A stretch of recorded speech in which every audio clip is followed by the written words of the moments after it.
So usually impulsivity is predicated by having some strong emotional impulse that you don't have language for, you're overwhelmed by. And because of that, you're just immediately trying to seek some type of escape mechanism to not feel that big emotional trigger. So that's the first thing. The second thing is usually a lack of objective reasoning about the impulsive behavior. And so what that looks like is usually a really big swing. And either the swing is in overly justifying the behavior, whether we have some sort of identity statement associated with it. Oh, I'm just bad with money. Or I just really like food. But even deeper, more wounded justifications as well can also come up. The other side of it is like a big swing in the opposite direction, which is actually a really big amount of shame that we feel about the behavior, but we only feel that shame after we've already done the thing that we're trying to avoid.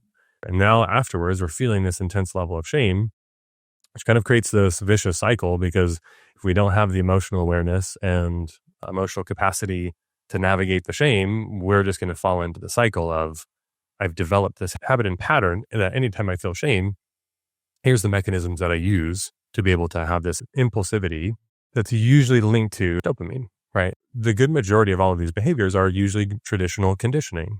Pavlov's dog, you ring the bell, you hand a treat, eventually you ring the bell and the dog salivates.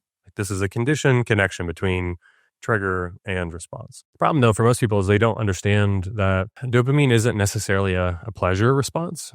We think of dopamine seeking as you just wanting to feel good.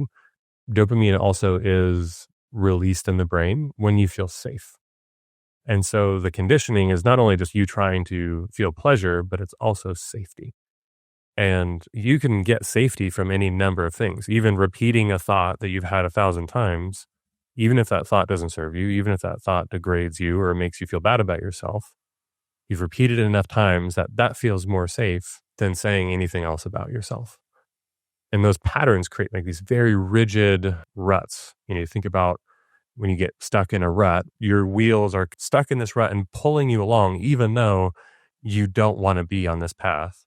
And like eventually those ruts turn into ravines. And now every little trigger pulls you back into this ravine of habitual practice, routine, and patterns, all in these really big, deleterious dopamine seeking patterns.